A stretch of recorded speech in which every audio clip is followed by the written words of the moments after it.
ILTV Plus, your news from Israel and more 24/7. Start your free trial today. Subscribe at ILTV.tv and watch from any device. Moving on, Palestinians across the West Bank and Gaza launching into protests and heavy violence over the weekend. Some against Israel over the anniversary of Yasser Arafat's death.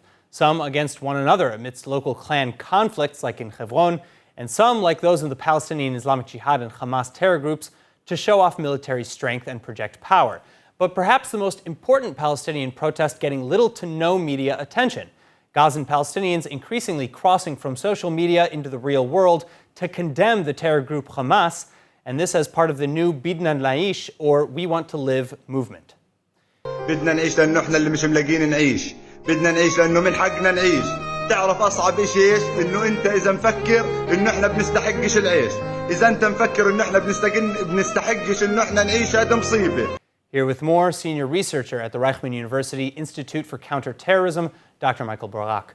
Dr. Barak, thank you so much for being with us. Now, among the final straws before this movement was the drowning of a Gaza man, Anas Abu Rajila, who was attempting to escape to Greece. Can you further summarize the We Want to Live movement? Yeah, it's not a new phenomena. Actually, we met this movement or phenomena in 2019. Bidna Naish, it's meaning we want to live. In 2019, it was on the background of the increase of poverty, of Hamas intention to collect tax on basic goods. And let's say that there were the situation in Gaza Strip in that time and also in the current time is not very good. The population in Gaza, the young people particularly, most of them are found in poverty. They cannot, graduates of university cannot find job.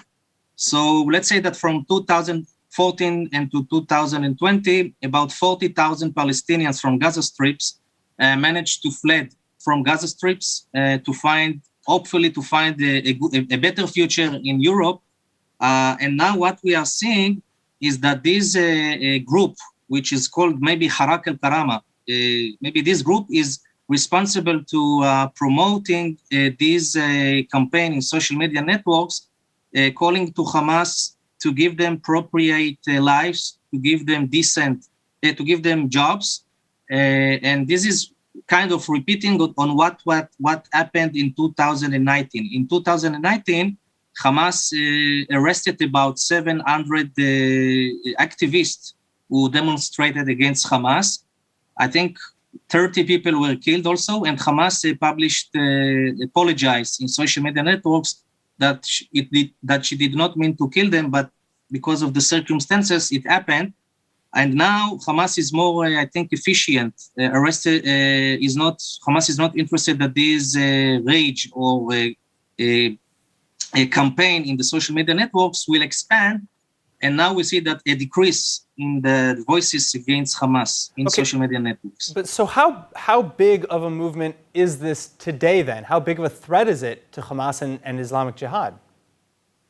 I don't think it's a big threat to Hamas and the Islamic Jihad. Hamas is the boss in Gaza Strips. He's managed to monitor most of the activity in social media networks, also in the public sphere.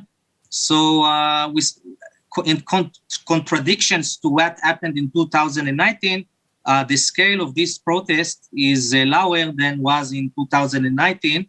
And it's not a threat at all on Hamas, but this is an opportunity to see the miserable and the catastrophe that Hamas is bringing to the public, especially the young people in Gaza Strip. All right, so what exactly does this movement need to reach its goals of overturning Hamas, or at least loosening Hamas's grip, dictatorial grip over Gaza?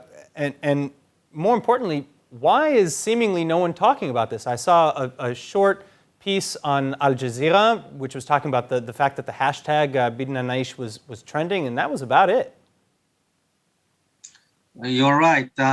First of all, Hamas, as I said, is not interested that this propaganda or campaign in social media network will expand, and that's why it arrested several activists that were responsible on this campaign. So we see, because of that, a decrease in this campaign.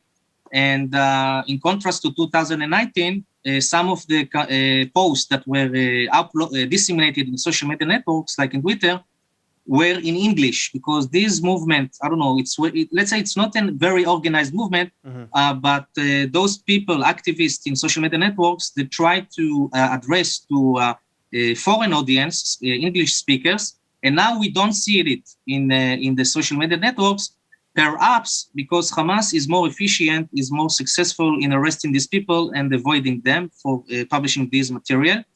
And how this demonstration can be successful? Unfortunately, I don't think it can be successful, because Hamas, again, is very strong in the field. He has the ability to reach to these people, but because the scale of miserable and distress and frustration from the situation, so these young people, they don't have nothing else to lose, and they decide they don't have an opportunity but to show their anger and disappointment from Hamas, not only from Hamas, but also from the Palestinian leadership that is not taking care of their basic needs. So unfortunately, I don't see that this can be a threat, and it will not expand only when we see such occasions like the Gazan people, refugee Gazan that drowned in the Mediterranean Sea. All right, Dr. Michael Barak, thank you so much for joining us. Thank you.